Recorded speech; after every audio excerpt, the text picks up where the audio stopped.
Hello, everyone. Thank you for tuning in. I am JayLee. This is JLeesCorner. This is a review for the Real Housewives of Potomac. This is season 4, episode 12. Okay, I hope you all will enjoy this review. I hope that you will all do the best thing ever, which is like this video. Do not forget to like your favorite YouTubers' videos, even if I'm not your favorite. If you're watching this, hit the like button. It just helps YouTube share our videos. It helps them know that people are actually watching the videos and all that. So please hit like. Thank you.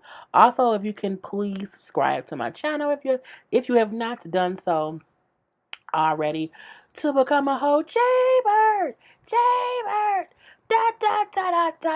Okay, no, that good shit. Y'all know it's late. I've been trying not to sing it too loud. But let's get to this review. A lot happened. Excuse me, and also nothing happened. But then something happened, okay? So we see the episode starts off. Dun dun dun. Case dismissed. So we see the whole thing with the case being dismissed against Michael and the infamous butt grab or whatnot. We see all the ladies except Monique saying how where there's smoke, there's fire. A leopard don't change the spot. A zipper don't change their stripes. I think something happened. No one believes that nothing happened. No one believes that just because the charges were dropped that he did not do anything, okay? And they're all making that abundantly clear. This is what I'm going to say to that. I feel like, Giselle, your ex-husband was cheating all up in the church. You know what I'm saying? Karen, your current husband had a whole tax that or whatever. He paid his taxes or whatever. Robin, you and Wine, we don't know what y'all are. So I feel like each one of you have went through your own struggle with the person you was with doing something that may not have nothing to do with you, and you still had to deal with it. And I think it's things where I think the reason Monique is the only one, because Monique said how she's, going to be supportive of Ashley because that's what she wanted to happen if she was in that situation. I feel like Monique realized Ashley is getting the karma that came back around based on things that she had said and asked and done to each lady. So I think Monique feel like there's no reason for me to relish in what she's going through. Like, she's getting it times 10. So why should I even, placate to me and like petty Pollyanna or whatever and be like, oh ha. I think it's still true. She like, I don't have to do that. Like, she's going through it enough to where me putting, 20 on 10 ain't gonna help or hinder me. So I'm just gonna be supportive because it is what it is. So I don't like that each lady is like, oh girl, I still think it. I'm even though we found out this episode, I'm still a firm believer in it. If we cool or whatever, we coworkers, and someone's accused of something and there isn't evidence to support that, I'm not gonna still sit and say I think he did it. I wouldn't care. I would have too much going on in my own life to worry. But each lady, as they're being asked, I still think he did it. Girl, okay. And that, and we're gonna find out what happened with that in. So we do see Ash gonna follow her mom or whatever because she's getting ready for them to, her and Michael, to do an interview with whatever news station there in Potomac. And she's all emotional. He's such a good man, He's a good husband. This is not fair that he's having to go through these false accusations, because he's telling me that he didn't do it. And I'm saying, I don't believe he did it. Blah, blah, blah, blah, blah. And, it's crazy for us to have to go on the news to talk about these allegations. Then just don't go.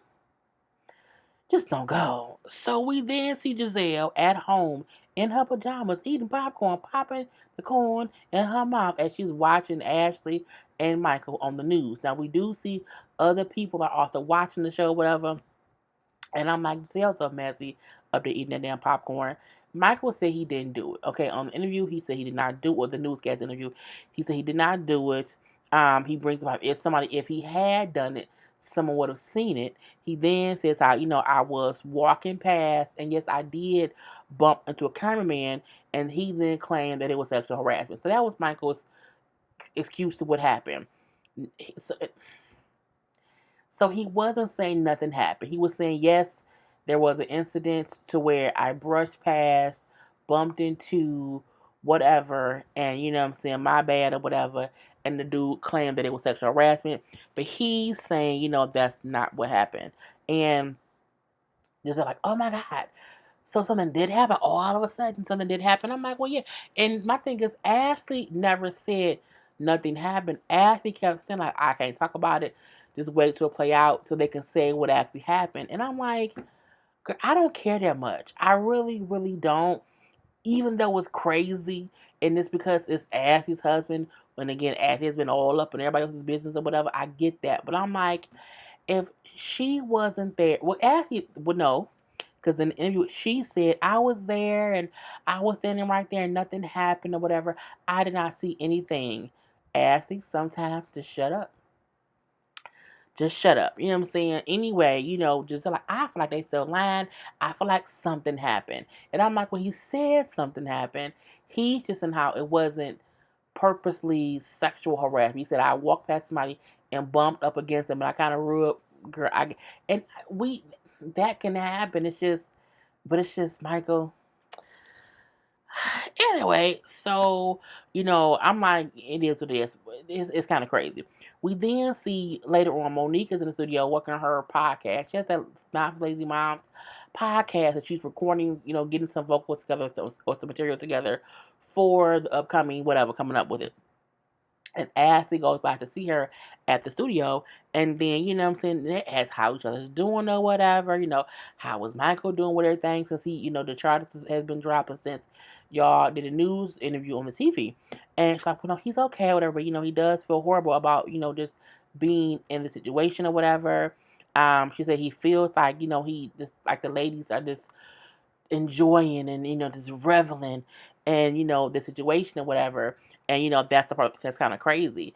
And Monique agrees, like, I can't believe how much the ladies are really like kind of happy that this happened to y'all or whatever. They are. They really, really, really, really are. But I'm like, it's them. Okay. Potomac has really been giving it this season. It's really, really been a great season. I feel like going forward, like, how the first couple seasons of the show, like, oh, it's really, really good. I feel like this season on Potomac is like a standout. Like, okay, this is a contender to have many, many, many, many, many more seasons. And they need to get a new housewife. They need somebody else. And get rid of Candace. She gets shakes my nerves. So, she brings up how, well, yeah, because Ashley brings up how, Candace said that, what I'm saying, you were kind of enjoying, what happened to me too. And she was like, what? She's like, I didn't say that's not what happened or whatever. So, not Candace, Monique then gives Ashley her phone and it's like, look, I wasn't saying anything out the way or whatever. And she's like, can I scroll? She's like, yeah. So Ashley was trolling the messages and we see how it was Candace saying things. Like, I knew it. Yeah, it was Candace being Candace, like no tea, no shade. And I seen so many people on social media like, I can't believe Monique would do that. She's so messy. She's so fake. Like, why she? And I'm looking like people act like this show isn't messy. Like, and I like one thing that Monique said online. She said people expect me to, lay down and like let people bully me around or whatever. And I'm not gonna do that. If you are going to be behind my back talking shit about me, I'm gonna have my own receipts. She showed her receipts. Like, Candace did say at the hold down that I was talking junk, and I'm not. Look at the messages. Boom. I mean, I think because Candace and Monique is beefing right now, that's fair game. It is fair game. If you're gonna be out here spreading lies on my name, don't text me nothing that you don't want repeated. Period. Okay? Because you want some bullshit. I don't text random people who I think would throw me up under the bus. Not saying that Monique threw Candace up under the bus because Candace tried to toss Monique up under the bus first. And I feel like that's the reason why Monique retaliated. But I guess it is what it is. And on social media, Candace said to Monique, I can't, what I'm saying? I was told a completely different story about, how as he's seeing them text or whatever. And then Monique responded, well, I was told a whole different story about how that Amistad comment got back to Giselle. So I guess we even. And again, I'm like, they cordial, they cool or whatever. But I still feel like they both kind of, saying, just underdigging each other. So it was what it was. And Monique brings up how she's like, I just wish everyone could be like just like an adult. And Ashley gonna say, Candace is not an adult. And Candace is not an adult. Candace is very, very childish, but whatever. We see a quick little scene. Karen daughter home from, I guess, from college. What's her name? I think her name was Rain. And they were looking at old videos of the daughter with her mom with Karen's parents when they were alive and well, which made the granddaughter sad and start crying because she missed the grandparents. And this is emotional. Okay, this is emotional, and Karen consoled her or whatever. Karen then brings up how her daughter sang at her mom's funeral. So not the dad, but the mom funeral, because I think the mom passed away first. So the daughter sang at the grandma funeral or whatever. And she's like, it was just so amazing, but we couldn't record it for the reason. I don't know why. Because I can't you record funerals? Is it against the law or something? I mean, because here, I remember my Uncle Charlie died when I was in the 5th grade. My grandparents had the whole camcorder in the back of the church and recorded the whole thing. I don't know why to this day. I really, really don't know why. But it was what it was. And then my grandmother passed away in 2014, his flag ceremony with the military or whatever. I recorded that part because like, oh, so amazing. So I would think that if if your daughter was singing for the grandma or whatever, y'all could record. So I don't know why, but anyway, she couldn't then. And so she brings up how she knows Macy Gray, that she met Macy Gray through Matt. Are you sure? Well, Matt's an assistant, so Matt might know a lot of people because he could be a friend with other assistants. Anyway, so her and Macy Gray cool now and whatnot. And she said when I was talking to Macy Gray, and she offered for you to come to the studio and she can kind of help you like do the song. And I'm like, oh, well, that's cute. So we do see her go to the studio. Her, Karen, Macy was there as well. And so Macy was going to instruct the daughter on how to record singing Amazing Grace, so that Karen could have the song, her daughter sing the song as a memory, as a little memory, let's talk or whatever. And I'm gonna say this, she didn't sound that good at first. She did not, and it was downright bad.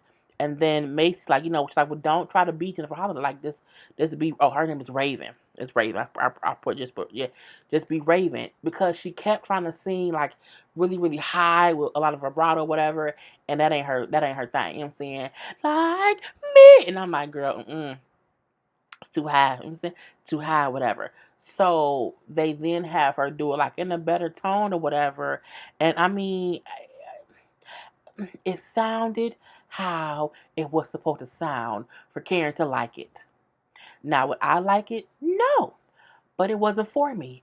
It was for Karen.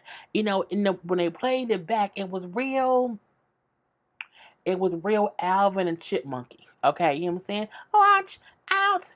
Cause there we go. It was real that it was like you can tell they kind of like padded the vocals a little bit with a little bit of auto tune here and but Karen liked it, and that's what mattered. She was in there crying or whatever, and I mean, okay. Now somebody commented on Twitter, said, "Why would Macy Gray be the one giving voice lessons?" Macy has a very distinct sound. Like she's a great artist. So I mean, maybe that's the proper person to advise somebody else whose voice is really, really different. Okay, and it's real Alvin and Chipmunky. Anyway, so that was cute. So Robin has a lady night at her house. She walking around in the heels. Wine like, "Is you taller?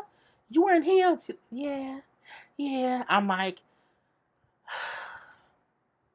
I just don't know what y'all are, but I guess if you like it, I love it. So Robin had over some stranger danger friends, the friends who we did not know, and then she also had Giselle come over, and so was Katie. Katie in these wigs, Lord Jesus.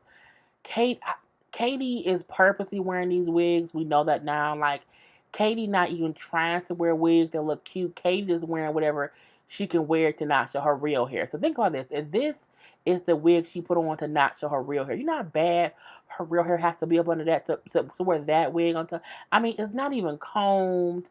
Like, I'm just confused. I'm very, very I'm as confused as Robin's face right now. Okay? And Robin's face right now is very, very confused. Now, Robin also looks different right here. I know, but I caught the picture I caught. But Katie is purposely wearing bad wigs. And, I mean, at this point, it's a joke that tell itself. So I'm looking like, next. Anyway, so, again, they bring up Ashley. Okay, what happened with Ashley and Giselle? Brings up, I talked to her, and so I talked to her, whatever. And she didn't give me any information. Well, Giselle, Isn't that so what? It's her business, okay? She says all she said was wait until everything comes out.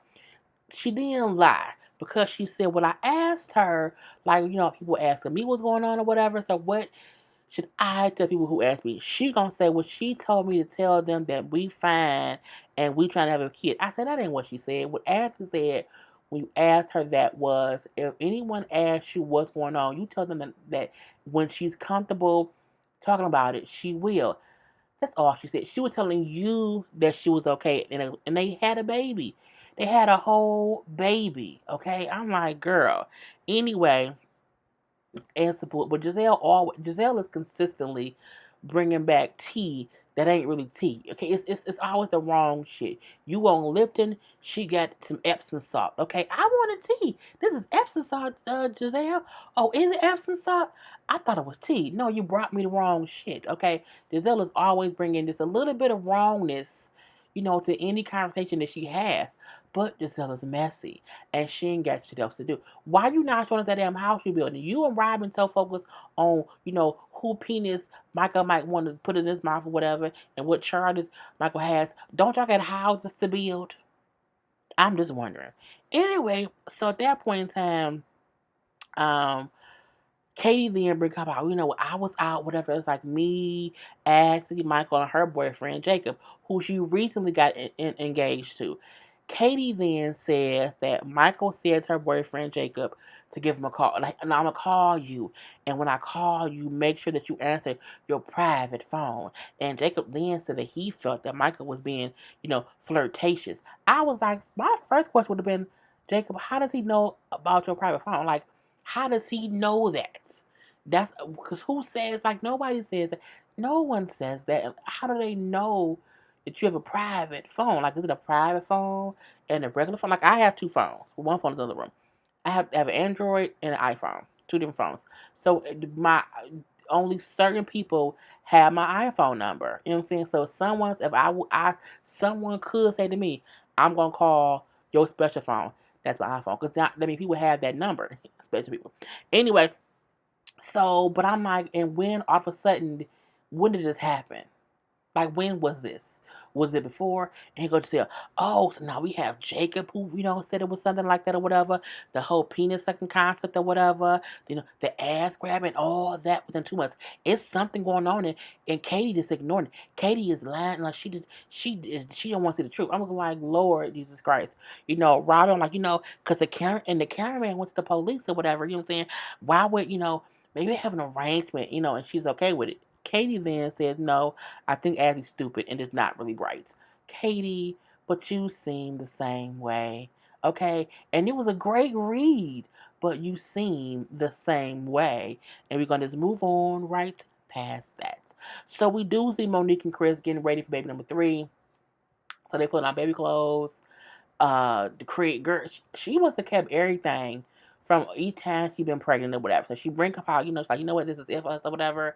We not having no more kids. I'm saying if Chris want more kids, he can have them himself. My woman's clothes. And after this baby, I'm getting rid of all the stuff we have. I'm getting rid of it all. You need to. She have, girl, so much stuff. They then talk about Michael, who was on the news, with Ashley or whatever. And they bring up how, it was a crowded party, you know what I'm saying? The basement was crowded, you can't bump into someone or whatever, like, that can happen. And but they're like, well, why did the cameraman, like, react so, like, it was harassment, if it was, something that's simple or whatever. So that's the question on most people's minds. If it was something so simple, why did the cameraman overreact? And I'm going to say this, just to play devil's advocate. In life, people can put 20 on 10. We know people can put 20 on 10 just for attention, okay? And even though that may not be what happened in this case, we can't act like it doesn't happen in real life. So, I mean, that part is like, people can accuse somebody of something, and they didn't do it. And they can do it for attention, like we see it every day. But we also see people who do things, and they deny it, and they really did it. Okay. Anyway, so Monique then brings up how, for her thing is she can't understand why Candace is consistently like this happy about what Ashley's going through, and how she kind of wants to put her in. She wants to pull her into, being happy about Abby's situation. Like, and I just don't want to do that or whatever. I don't get why she's doing that. I hope me and her can be cool or whatever. But I'm saying maybe it's a phase she going through whatnot. But I'm saying I just don't want to get dragged into that because that's not my thing right now. She's like eating shuck, and then she wants to like say that I'm picking Abby's side just because I don't agree with her. And I'm like, she do. But again, Candace needs people to consistently agree with her or she feels like she doesn't matter. Even though she doesn't, but it was what it was. So Chris, like, well, I like, what I'm saying, Candace and Chris, I hope y'all can work that out, you know what I'm saying? And I'm like, well, we don't really care. So Juan is turning 40. So Robin is throwing him a 40th birthday party at a haunted house. But I said it was less a party for him and more y'all went to the haunted house thing and like went and then had drinks in some room. But I digress. Anyway, so she's invited everybody to this little party for him because he's turning 40. He had to reschedule some work thing because he had a trip to go on and it was going to be a surprise. And she ended up having to tell him because he kept saying, "Why I'm going on the trip, but well, you can't go. Why can't I go? Well, damn it, Juan, I'm planning a birthday party for." So, that whole thing, whatever. So, we see Ashley and Michael driving down to this haunted house birthday party. And it'll be the first time that he has seen any of the ladies since this whole thing has happened or whatever. And they're driving and talking. So, Ashley's and how she feels like, it was so hard for him to, like, not be able to talk about the situation, to not be able to defend himself until recently, whatever, and that must have been the hardest thing for him. He's like, no, that was like actually the hardest part was, the information not being accurate. And, that affected my business life and how he had business partners who supported him but still wanted the case to play itself out before any new deals would be like brought up on the table or whatever. He said, but the case was resolved, and so the deals we had in place went through. And I said, okay. So she brings up how he don't really want to hang out with the ladies, not so much, but he likes when he's friends with Juan, so that's the reason why he's coming to the birthday party. I'm like, he should have stayed at home. We see Giselle get there first, and Robin isn't there. They on their way. We then see Ashley. I'm not gonna walk up, and Giselle was just as messy as ever. You know what I'm saying? Hey, so no charges. So what happened? What's the news? And he like, you can say Giselle just has no couth. Okay, she don't even know how to like ease into a conversation like that. So before you say, "Hey, how you doing?" You want to say, "Hey, so no charges. What's going on?" I'm saying, "What's the news? What happened?" I'm like, "Girl, you just messy. You messy." And Michael like, ain't no news report or whatever because nothing happened. Okay, so it's nothing to. No, there is no news. Oh, okay. So a little high five. Candace and Chris gets there, and it was very awkward. Very, very awkward. Mainly because, Candace, when Candace is around Ashley or even Michael, Candace is too consumed with Michael and Ashley, in my opinion. Not because anyone feels vindicated for things that happen or whatever, but because you look unhappy around them as if they pay a bill in your house, as if you sleep with either. You have nothing to do with them or their life. How are you so emotionally affected just by their presence? Just girl. Anyway, we then see Rob because they walk off because it was just awkward. Michael and Ashley do to go look at the rest of it because it was a huge haunted place. So it wasn't like they had their own space. It was a huge haunted house thing with tons of other people there, and Giselle couldn't find nobody, so it's funny. But we do see Robin get there eventually, whatever. We see that his family there, even his birth dad is there, whatever. And so Juan was happy. He said he had fun. It was a great birthday idea, whatever. He loved it. Okay. He also was the only person who walked up to Michael and just talked to him like a friend, like, "Hey, Mike, what up?" All that stuff. Like he was just normal. Happy you good? Happy normal. Okay, for right now. We'll see what happens later. Anyway, Robin brings up how, I'm saying, that she's still not telling anybody about whose dick that he wanted to, I'm saying, or whatever. That was so weird. But, I'm like, I feel like if you're not going to say who we're talking about, why was brought up in the first? Like, why bring it up in the first place if we can't find out who it was about? But I digress. So, Juan said how much he loved the party, how it was a great idea. I love it, love it, love it. He giving, he kissing Robin and on the mouth in front of people. So I'm like, oh, he want to show some love and affection. Okay, if you say so. So, but I still feel like it wasn't a real party for wine. It was more of everybody comes to this haunted house and we're going to all go there and I'll have a room. And, well, anyway, I felt like she was like throwing a part. Like she rented a house, made it haunted, and that not like, oh, it's the haunted house going on that day. We're going to all go too. And then I'm going to ask to have one of the houses emptied out and we can have some mimosas in the back. Anyway, the best part was Candace being scared. Girl, when Candace was, don't scare me. Don't jump out. I see you. Don't. Her being scared made my day. And also Karen giving the one clown the finger. I said, come on now, Karen. So we then see in the room how it was Giselle, Robin, and Karen talk about Michael. Blah, blah, blah, blah, blah. So Ashley then walks over. Okay. And then, she admits how Michael's feeling better recently. But again, he was feeling vindicated now that the truth had came out. So, but she brings up how, he kept figuring like you ladies would use this situation against him. What you mean against him? Said Candace.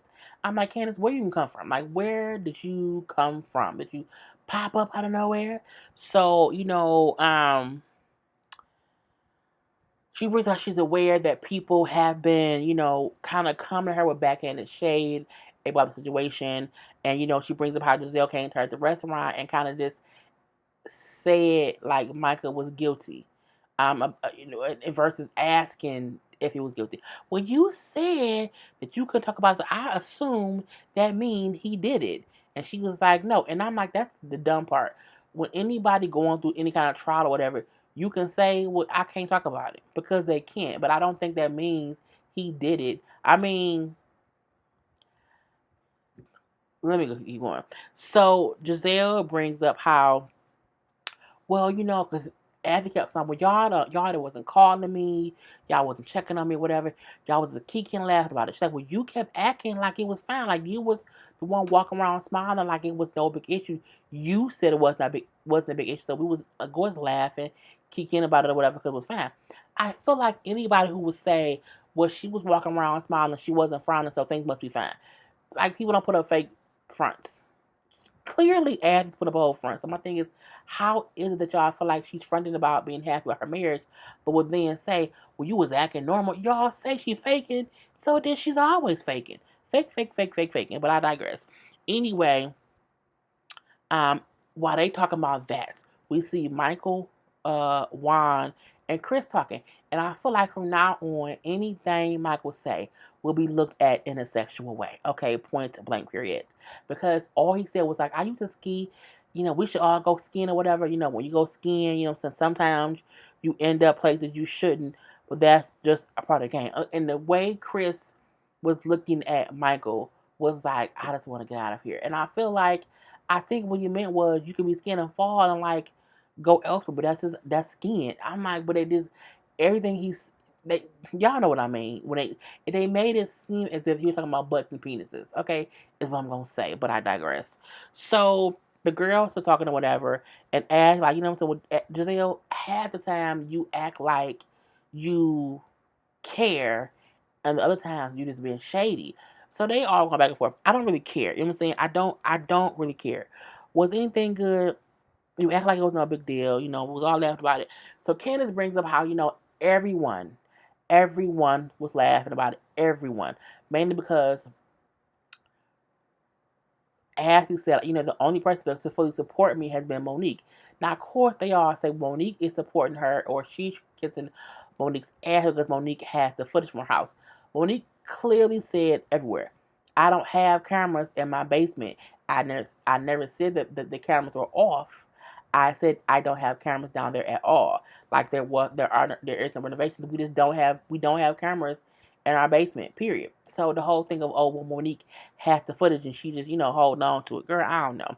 Anyway, but again, Candace brings up how, everybody be laughing, everyone. They then show the footage of Monique and Candace talking with Candace, what Monique says to Candace.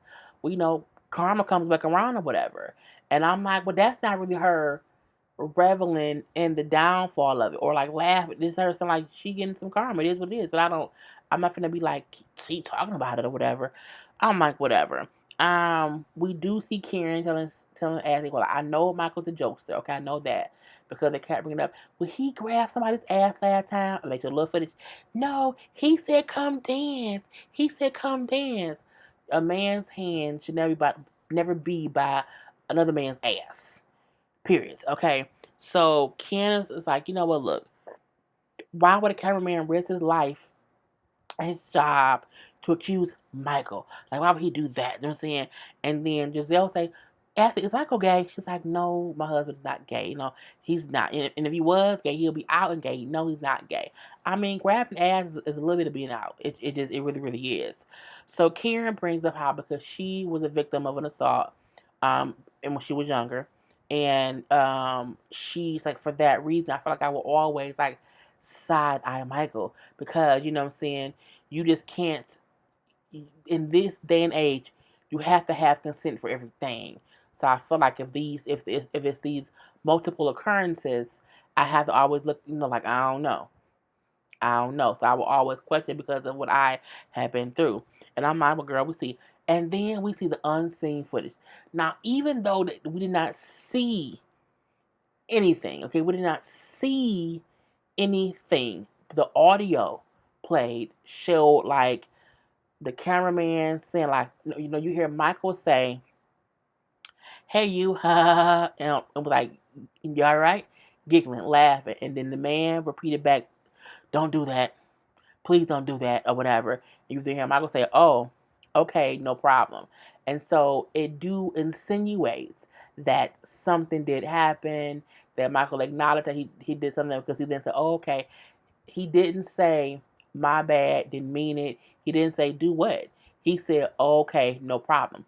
But, you know, I feel like audio with no video can be anything. But it damn sure makes Michael look guilty. I'm not trying to be like, oh, he didn't do it. What I will say is there is no video. There's only audio of the party and what was said. It then cuts like 3 hours later, and you hear Michael saying like, I didn't touch your butt. I didn't touch your butt, and he walks away. Now again on on Twitter, Monique was saying how she don't get why production edited someone else's voice because she said whose voice that was. She's like, that was so and so's voice. So I don't get why they put that clip in there because that doesn't match. That's not even what happened. So again, it's some stuff going on we don't know. What we do know is we do hear Michael say, "Hey man, what's up?" A little giggle. The dude replies, "Say don't do that no more," and he says, "Okay." So again, something happened, and it seemed like it may mean that he purposely did it, and because the guy said don't do it no more, he just then acted as if it was an accident. So I don't know. We shall see at the reunion. Andy just posted today how they were getting questions for the reunion. I submitted like 4 questions to be asked. So let's see if my question gets asked. I cannot wait to the reunion. It's gonna be freaking amazing. I cannot wait for the reunion. Okay, and I'm done, y'all. So I hope you guys like the video, share the video, subscribe, all that good shit. I will talk to y'all tomorrow. Peace.